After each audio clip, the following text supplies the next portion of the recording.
Hi all, ಎಲ್ಲರೂ ಹೇಗಿದ್ದೀರಾ? ಎಲ್ಲರೂ ಚೆನ್ನಾಗಿದ್ದೀರಿ ಅನ್ಕೊತೀನಿ. ನಾನು Shrisha, welcome back to my channel. ಇವತ್ತು ಯುಗಾದಿ ಹಬ್ಬದ ವ್ಲಾಗ್ ಹಾಕ್ತಾಯಿದ್ದೀನಿ. ಆ್ಯಕ್ಚುಲಿ ಇದು ಲೆಂದಿ ಆಗುತ್ತೆ ಅಂತ 2 ವಿಡಿಯೋ ಮಾಡ್ತಿದ್ದೀನಿ. ಇವತ್ತು ಒಂದು ಅಪ್ಲೋಡ್ ಮಾಡ್ತಿದ್ದೀನಿ ಮತ್ತು ನಾಳೆ ಒಂದು ಮಾಡ್ತೀನಿ. ಯಾರು ಎಲ್ಲೂ ಸ್ಕಿಪ್ ಮಾಡದೆ ವಿಡಿಯೋನ ಪೂರ್ತಿಯಾಗಿ ನೋಡಿ. ನೀವೆಲ್ಲರೂ ಸಹ ಹಬ್ಬನ ಚೆನ್ನಾಗಿ ಸೆಲೆಬ್ರೇಟ್ ಮಾಡಿದ್ದೀರಾ ಅಂತ ಅಂದ್ಕೊತೀನಿ. ನಮ್ಮ ಮನೇಲಿ ನಾವು ಏನೇನು ಸ್ಪೆಷಲ್ ಅಡುಗೆ ಮಾಡಿದ್ವಿ ಅಂತ ಇವತ್ತು ನಿಮ್ಮ ಜೊತೆ ಶೇರ್ ಮಾಡ್ಕೊತೀನಿ. ಬನ್ನಿ ಹಾಗಿದ್ರೆ ವಿಡಿಯೋನ ಸ್ಟಾರ್ಟ್ ಮಾಡೋಣ. ಇಲ್ಲಿ ಹೋಳಿಗೆಗೆ ಅಂತ ಬೆಲ್ಲನ ಕುಟ್ಕೊತಿದ್ದೀನಿ. ನಾವು ಯುಗಾದಿ ಹಬ್ಬಕ್ಕೆ ಅಂದರೆ ಮೊದಲನೇ ದಿನ ಹೋಳಿಗೆನ ಮಾಡ್ತೀವಿ, ಅದ್ರದ್ದು ಮರುದಿನ ಶಾವಿಗೆ ಪಾಯಸ ಮಾಡ್ತೀವಿ. ನಿಮ್ಮ ಮನೇಲಿ ನೀವು ಏನೆಲ್ಲ ಮಾಡಿದ್ರಿ ಅಂತ ಕಮೆಂಟ್ ಬಾಕ್ಸಲ್ಲಿ ಶೇರ್ ಮಾಡ್ಕೊಳ್ಳಿ. ಕಡಲೆಬೇಳೆನ ಬೇಯೋಕ್ಕಿಟ್ಟು ಈ ಕಡೆ ಬೆಲ್ಲನ ಕುಟ್ಕೊತಿದ್ದೆ. ಅಂದರೆ ಅಷ್ಟರಲ್ಲಿ ಅದು ಬೆಂದ್ಬಿಡುತ್ತೆ, ನಂತರ ಅದಕ್ಕೆ ಬೆಲ್ಲ ಹಾಕಿ ಕುದಿಸ್ಕೊಳ್ಬೇಕಲ್ವ. ಹಾಗಾಗಿ ಸ್ನಾನ ಮಾಡಿ ಬಂದ ತಕ್ಷಣವೇ ಬೇಳೆನ ಬೇಯೋಕ್ಕಿಟ್ಟಿದ್ದೆ. ಬೇಳೆ ಸಹ ಬೆಂದಾಯಿತು. ಇವಾಗ ಅದನ್ನು ನೀರೆಲ್ಲ ಶೋಧಿಸ್ಕೊಂಡು ಇವಾಗ ಅದಕ್ಕೆ ಬೆಲ್ಲ ಹಾಕಿ ಕುದಿಸ್ಕೊತೀನಿ ಸಾರಿ. ಇದರಲ್ಲಿ 1 ಬಟ್ಲಾಗೋಷ್ಟು ಬೇಳೆನ ತೆಗಿತಿದ್ದೀನಿ, ಯಾಕಂದರೆ ನಾವು ಕಟ್ಟಿನ ಸಾರು ಮಾಡ್ತೀವಲ್ವ, ಆವಾಗ ಅದ್ರ ಜೊತೆಗೆ ಈ ಒಂದು 1 ಬಟ್ಲು ಬೇಳೆನ ಸಹ ಮಿಕ್ಸಿ ಮಾಡಿ ಹಾಕ್ಕೊಳ್ಬೇಕಾಗುತ್ತೆ. ಹಾಗಾಗಿ 1 ಬಟ್ಲು ತೆಕ್ಕೊಂಡು ಇವಾಗ ನಾನು ಬೆಲ್ಲನ ಹಾಕ್ಕೊತಿದ್ದೀನಿ. ನಾನಿಲ್ಲಿ ಬೇಳೆ ಎಷ್ಟು ತೊಗೊಂಡಿದ್ದೀನೋ ಅಷ್ಟೇ ಸಮ ಪ್ರಮಾಣದಲ್ಲಿಯೂ ಸಹ ಬೆಲ್ಲ ಹಾಕ್ಕೊತಿದ್ದೀನಿ. ನಮಗೆ ಜಾಸ್ತಿ ಸ್ವೀಟ್ ಬೇಕು ಅಂದರೆ ಬೆಲ್ಲನ ಹಾಕ್ಕೋಬೋದು. ನಾನು ಇವತ್ತು ಸಮ ಹಾಕ್ಕೊಂಡಿದ್ದೀನಿ. ಅದಕ್ಕೆ ಒಂದು 4 ಏಲಕ್ಕಿ ಸಹ ಹಾಕ್ಕೊಂಡು ಇನ್ನೊಂದು ಸರಿ ಕುದಿಸ್ಕೊತೀನಿ ಇವಾಗ. ಅಂದರೆ ಬೆಲ್ಲ ಎಲ್ಲ ಕರ್ಕಬೇಕಲ್ವ, ಹಾಗಾಗಿ ಅಷ್ಟರಲ್ಲಿ ಇಲ್ಲಿ ಹೋಳಿಗೆಗೆ ಮೈದಾನ ಹಿಟ್ಟನ್ನು ಸಹ ಕಲಿಸ್ಕೊಂಡು ಬಿಡ್ತೀನಿ. ಇದಕ್ಕೆ ನಾವು 1 ಬಟ್ಲು ರವಾನು ಹಾಕ್ಕೊತೀವಿ. ಸ್ವಲ್ಪ ಅರಿಶಿನ ಪುಡಿ ಹಾಕ್ಕೊಂಡು ಸ್ವಲ್ಪ ಎಣ್ಣೆನೂ ಹಾಕ್ಕೊಂಡು ಚೆನ್ನಾಗಿ ಕಲಿಸ್ಕೊಳ್ಬೇಕು. ತುಂಬ ಮೆತ್ತಗಾಗಿನೇ ಕಲಿಸ್ಕೊಳ್ಬೇಕು ಹಿಟ್ಟು, ಅಂದಾಗ ಹೋಳಿಗೆ ಮಾಡೋಕ್ಕೆ ಚೆನ್ನಾಗಿ ಬರುತ್ತೆ.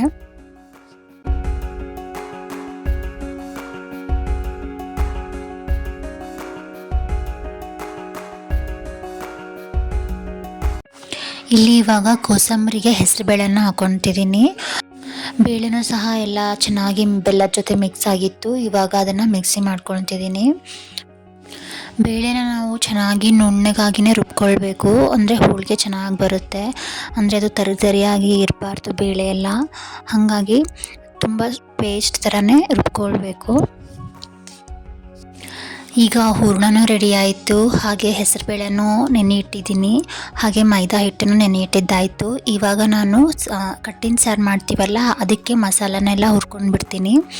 ಫಸ್ಟು ಈರುಳ್ಳಿನ ಹಾಕ್ಕೊಂಡೆ, ಆಮೇಲೆ ಸ್ವಲ್ಪ ಚಕ್ಕೆ, ಲವಂಗ, ಹಾಗೆ ಮೆಣಸು, ಸ್ವಲ್ಪ ಹವೀಜ, ಹಾಗೆ ಒಂದು ಸ್ವಲ್ಪ ಬೆಳ್ಳುಳ್ಳಿ, ಹಾಗೆ ಸ್ವಲ್ಪ ಜೀರಿಗೆ ಮತ್ತು ಸ್ವಲ್ಪ ಕರಿಬೇವನ್ನ ಹಾಕ್ಕೊಂಡು ಚೆನ್ನಾಗಿ ಫ್ರೈ ಮಾಡ್ಕೊಳ್ಬೇಕು. ಅದನ್ನು ಜಾರಲ್ಲಿ ಹಾಕ್ಕೊತಿದ್ದೀನಿ, ಯಾಕಂತಂದರೆ ಇವಾಗ ಸ್ವಲ್ಪ ಕೊಬ್ಬರಿನೂ ಹುರ್ಕೊಳ್ಬೇಕು. ಕೊಬ್ಬರಿನ ನಾನು ಸಪ್ರೇಟಾಗಿ ಹುರ್ಕೊತೀನಿ, ಯಾಕಂತಂದರೆ ಸ್ವಲ್ಪ ಕೆಂಪಗಾಗಿನೇ ಹುರ್ಕೊಳ್ಬೇಕಾಗುತ್ತೆ ಕೊಬ್ಬರಿನ. ಹಾಗಾಗಿ ಅದೊಂದನ್ನೇ ಸಪ್ರೇಟಾಗಿ ಹುರ್ಕೊಂಡ್ರೆ ಒಳ್ಳೆಯದು. ಹಾಗಾಗಿ ಮೊದಲು ಅದನ್ನೆಲ್ಲ ಹುರ್ಕೊಂಡು ನಂತರ ಇದನ್ನು ಹುರ್ಕೊಂಡೆ. ಅದೆಲ್ಲ ಸ್ವಲ್ಪ ತಣ್ಣಗಾದ ನಂತರ ಅದನ್ನು ಮಿಕ್ಸಿ ಮಾಡ್ಕೊಳ್ಬೇಕು. ಅದು ತಣ್ಣಗಾಗೋಷ್ಟರಲ್ಲಿ ಇಲ್ಲಿ ನಾನು ಸಾರಿಗೆ ಒಗ್ಗರಣೆ ಹಾಕ್ಕೊಂಡ್ಬಿಡ್ತೀನಿ. ನಾನು ದೊಡ್ಡ ಪಾತ್ರೆಯಲ್ಲೇ ಮಾಡಿಬಿಡ್ತೀನಿ ಸಾರು. ಯಾವಾಗಲೂ ನಮ್ಮ ಮನೇಲಿ ಎಲ್ಲರಿಗೂ ಕಟ್ಟಿನ ಸಾರು ತುಂಬಾ ಇಷ್ಟ ಆಗುತ್ತೆ. ಅದನ್ನು 2 ದಿನವೂ ನಾವು ಊಟ ಮಾಡ್ಬೋದು. ಹಾಗಾಗಿ ನಾನು ದೊಡ್ಡ ಪಾತ್ರೆಯಲ್ಲೇ ಮಾಡ್ತೀನಿ ಯಾವಾಗ್ಲೂ. ಅದನ್ನು ನಾವು ಎಷ್ಟು ಕುದಿಸಿ ಅಂದರೆ ಇಡ್ತೀವೋ ಅಷ್ಟು ರುಚಿ ಚೆನ್ನಾಗಿ ಬರುತ್ತೆ. ನಾವು ಇವತ್ತು ಸಾರು ಮಾಡಿದ್ವಿ ಅಂದರೆ ಅದು ಇವತ್ತಿನಕ್ಕಿಂತ ಮರುದಿನವೇ ತುಂಬ ಚೆನ್ನಾಗಿ ಆಗಿರುತ್ತೆ ರುಚಿ. ಅಂದರೆ ಕುದಿಸ್ತೀವಲ್ಲ, ಅದು ನಾವೆಷ್ಟು ಕುದಿಸ್ತೀವೋ ಅಷ್ಟು ರುಚಿ ಜಾಸ್ತಿ ಆಗುತ್ತೆ ಅಂತ ಹೇಳ್ತಾರೆ. ಸೊ ನಾನು ಜಾಸ್ತಿನೇ ಮಾಡಿಬಿಡ್ತೀನಿ ಕಟ್ಟಿನ ಸಾರು ಯಾವಾಗಲೂ. ಇವಾಗ ಸಾರಿಗೆ ಒಗ್ಗರಣೆ ಅಂದರೆ ನಾರ್ಮಲಾಗಿ ಮಾಡ್ತೀವಲ್ಲ ಹಾಗೆಯೇ, ಅಂದರೆ ಬೆಳ್ಳುಳ್ಳಿ ಅಲ್ಲನ ನಾನು ಜಜ್ಜಿ ಹಾಕಿರ್ತೀನಿ, ಅಂದರೆ ಸ್ವಲ್ಪ ಎಲ್ಲ ಚೆನ್ನಾಗಿ ಬರಲಿ ಘಮ ಅಂತ. ಅದ್ರ ಜೊತೆ ಸ್ವಲ್ಪ ಹುಣಸೆ ಹುಳಿನೂ ಹಿಂಡ್ಕೊತಿದ್ದೀನಿ. ಆಮೇಲೆ ಸ್ವಲ್ಪ ಅರಿಶಿನ ಪುಡಿ, ಹಾಗೆ ಉಪ್ಪು, ಖಾರ ಎಲ್ಲ ಹಾಕ್ತೀವಲ್ಲ ಹಾಗೆ ನಾರ್ಮಲಾಗಿ ಹಾಕೋದು. ಕಟ್ಟಿನ ಸಾರು ಅಂತಂದರೆ ನಾವು ಬೇಳೆ ಹಾಕಿರ್ತೀವಲ್ಲ, ಕಡಲೆಬೇಳೆ, ಅದು 1 ಬಟ್ಲದಷ್ಟು ಮೊದಲು ತಕ್ಕೊಂಡಿದ್ನಲ್ಲ ಅದನ್ನು ಮಿಕ್ಸಿ ಹಾಕ್ಕೊತೀವಿ. ಹಾಗೆ ಅದು ಮಸಾಲ ಹುರ್ಕೊಂಡಿರ್ತೀವಲ್ಲ ಅಷ್ಟನ್ನು ಮಾತ್ರ ಹಾಕಿ ಅದು ಬೇಳೆ ಕಟ್ಟನ್ನು, ಅಂದರೆ ಬೇಳೆಗೆ ನೀರು ಹಾಕಿರ್ತೀವಲ್ಲ ಆ ನೀರನ್ನು ತೆಗೆದುಬಿಟ್ಟು ಈ ಸಾರಿಗೆ ಹಾಕೋದು. ಅದಕ್ಕೆ ಇದನ್ನು ಕಟ್ಟಿನ ಸಾರು ಅಂತಾರೆ. ಆ ಮಸಾಲ ಹಾಗೆ ಮತ್ತು ಒಂದು ಬಟ್ಲೆದಷ್ಟು ಕಡಲೆಬೇಳೆನ ಇವಾಗ ರುಬ್ಕೊಂಡು ಸಾರಿನಲ್ಲಿ ಹಾಕ್ಕೊಂಡಿದ್ದೀನಿ. ಮತ್ತು ಇದನ್ನು ಬೇಳೆ ಬೇಯಿಸಿರೋ ನೀರನ್ನು ಸಹ ಇವಾಗ ಹಾಕ್ಕೊಂಡೆ. ನಾವು ಸ್ವಲ್ಪ ನೀರಾಗಿಯೇ ಮಾಡ್ಕೊಳ್ಬೇಕು, ಅದು ನಾವು ಜಾಸ್ತಿ ಕುದಿಸ್ತೀವಲ್ಲ ಹಾಗಾಗಿ ಸ್ವಲ್ಪ ಗಟ್ಟಿಯಾಗಿಯೇ ಆಗಿಬಿಡುತ್ತೆ. ಆಮೇಲೆ ಮೊದಲು ನಾವು ಸ್ವಲ್ಪ ನೀರಾಗೆ ಮಾಡಿಕೊಂಡ್ರೆ ಅದು ಕರೆಕ್ಟಾಗಿ ಬರುತ್ತೆ ಕನ್ಸಿಸ್ಟೆನ್ಸಿ. ನಮಗೆ ಬೇಕು ಅಂದರೆ ಮೇಲೆ ಹೂರಣ ಸಹ ಹಾಕ್ಕೊಳ್ಬೋದು, ಇಲ್ಲ ಅಂತಂದರೆ ಬೆಲ್ಲ ಸಹ ಹಾಕ್ಕೊಳ್ಬೋದು. ಸ್ವಲ್ಪ ಕೊತ್ತಂಬರಿ ಸೊಪ್ಪನ್ನು ಹಾಕಿದೆ. ಆಯಿತು, ಇದೇ ಕಟ್ಟಿನ ಸಾರು ತುಂಬಾ ರುಚಿಯಾಗಿರುತ್ತೆ. ಎಲ್ಲರೂ ಒಮ್ಮೆ ಟ್ರೈ ಮಾಡಿ ನೋಡಿ. ನಾನೇನಾದರೂ ಮಿಸ್ಟೇಕ್ ಮಾಡಿದರೆ ನನಗೂ ಸಜೆಷನ್ಸ್ ಕೊಡಿ. ಬಟ್ ಯಾರಿಗೆ ಇದು ಹೊಸದೋ ಅವರೆಲ್ಲ ಒಂದ್ಸರಿ ಟ್ರೈ ಮಾಡಿ ಅಂತ ಹೇಳ್ತೀನಿ. ಒಂದು ಕಡೆ ಅನ್ನನೂ ಇಟ್ಕೊಂಡೆ, ಹಾಗೆ ಒಂದು ಕಡೆ ಬೇಳೆನೂ ಬೇಯೋಕ್ಕಿಟ್ಟಿದ್ದೆ. ಅಷ್ಟರಲ್ಲಿ ಇಲ್ಲಿ ಕೋಸಂಬರಿಗೆ ಗಜ್ಜರಿ ಹಾಗೆ ಮತ್ತು ಸೌತೆಕಾಯಿನ ತುರ್ಕೊಂಡೆ, ಹಾಗೆ ಈರುಳ್ಳಿನ ಸಹ ಹೆಚ್ಚಿಟ್ಕೊಂಡಿದ್ದೆ. ಅದನ್ನೆಲ್ಲ ಇವಾಗ ಹಾಕ್ಕೊಂಡು ಸ್ವಲ್ಪ ಮೆಣಸಿನ್ಕಾಯಿ ಪೇಸ್ಟು, ಉಪ್ಪು ಅದನ್ನೆಲ್ಲ ಹಾಕ್ಕೊಂಡು ಚೆನ್ನಾಗಿ ಮಿಕ್ಸ್ ಮಾಡ್ಕೋಬೇಕು. ಇದೂ ಅಷ್ಟೇ ಹೋಳಿಗೆಯಲ್ಲಿ ತುಂಬಾ ರುಚಿಯಾಗಿರುತ್ತೆ. ಸೂಪರ್ ಕಾಂಬಿನೇಷನ್ ಅಂತಲೇ ಹೇಳ್ಬೋದು ಹೋಳಿಗೆಗೆ. ನನಗಂತೂ ಹೋಳಿಗೆ ಮಾಡಿದರೆ ಕೋಸಂಬರಿ ಇರಲೇಬೇಕು, ಇಲ್ಲ ಅಂತಂದರೆ ನನಗೆ ಹೋಳಿಗೆ ತಿನ್ನೋಕ್ಕೆ ಇಷ್ಟ ಆಗಲ್ಲ. ನಂಗೆ ತುಂಬಾ ಇಷ್ಟ. ಯಾರಿಗೆಲ್ಲ ಇಷ್ಟ ಅಂತ ಕಮೆಂಟ್ ಮಾಡಿ ತಿಳಿಸಿ. ಇವಾಗ ಅನ್ನ ಸಾರು ಮತ್ತು ಕೋಸಂಬರಿ ಎಲ್ಲನೂ ಆಯಿತು. ಇವಾಗ ಹೋಳಿಗೆನ ಮಾಡ್ಕೊಳ್ಳೋದಷ್ಟೇ. ಹೋಳಿಗೆ ಅಂತೂ ತುಂಬಾ ಈಸಿ ಅಲ್ವಾ, ಎಲ್ಲರಿಗೂ ಗೊತ್ತೇ ಇರುತ್ತೆ. ಅಂದರೆ ಒಂದು ಕಡೆನೇ ಮತ್ತೆ ತುಂಬಿಕೊಡ್ತಾಯಿದ್ರು, ನಾನು ಒಂದು ಕಡೆ ಹಾಗೆ ಲಟ್ಟಿಸ್ಕೊಂಡು ಬಿಡ್ತಿದ್ದೆ, ಅಂದರೆ ಬೇಗ ಆಗುತ್ತೆ ಅಂತ.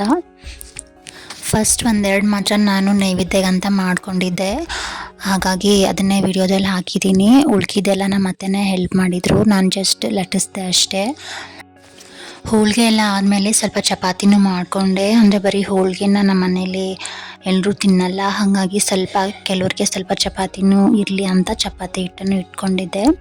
ಹೋಳಿಗೆ ಮಾಡಿ ಚಪಾತಿ ಎಲ್ಲ ಮಾಡಿ ಎಲ್ಲ ಕೆಲಸ ಮುಗಿಸ್ಕೊಂಡು ಆಮೇಲೆ ಆರಾಮಾಗಿ ಊಟ ಮಾಡಿದ್ವಿ. ತುಂಬಾ ರುಚಿಯಾಗಿ ಬಂದಿತ್ತು ಹೋಳಿಗೆ.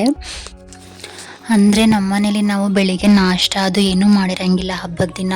ಅಂದರೆ ಸ್ವಲ್ಪ ಬೇಗ ಎದ್ದು ಡೈರೆಕ್ಟ್ ಇದನ್ನೇ ಅಂದರೆ ಹೋಳಿಗೆ ಊಟನೇ ಮಾಡಿಬಿಡ್ತೀವಿ. ಹಾಗಾಗಿ ಎಲ್ಲರೂ ತುಂಬಾ ಹಸ್ಕೊಂಡಿದ್ರು, ಊಟನೂ ತುಂಬಾ ರುಚಿಯಾಗಿತ್ತು. ನಮ್ಮ ಮನೇಲಿ ನಾವು ಹೀಗೆ ಸೆಲೆಬ್ರೇಟ್ ಮಾಡಿದ್ದೀವಿ. ನಿಮ್ಮ ಮನೇಲಿ ನೀವು ಹೇಗೆ ಮಾಡಿದ್ರಿ ಅಂತ ಕಮೆಂಟ್ ಬಾಕ್ಸಲ್ಲಿ ಹೇಳಿ. ಹಾಗೆ ನೀವು ಏನೇನು ಸ್ಪೆಷಲ್ ಮಾಡ್ತೀರಿ, ನಿಮ್ಮ ಕಡೆ ಯಾವ್ಯಾವ ಅಡುಗೆ ಮಾಡ್ತೀರಿ ಅನ್ನೋದನ್ನು ಶೇರ್ ಮಾಡ್ಕೊಳ್ಳಿ. ಮತ್ತು ನಾನು ಯಾವ ಥರ ವಿಡಿಯೋ ಮಾಡಬೇಕು ಅಂತ ಸಜೆಷನ್ಸ್ ಕೊಡೋ ಹಾಗಿದ್ರೆ ಕೊಡ್ಬೋದು, ನಾನು ಅದನ್ನು ತಗೊಳ್ತೀನಿ. ಅದೇ ಥರ ವಿಡಿಯೋ ಮಾಡೋಕ್ಕೂ ಕೂಡ ಟ್ರೈ ಮಾಡ್ತೀನಿ.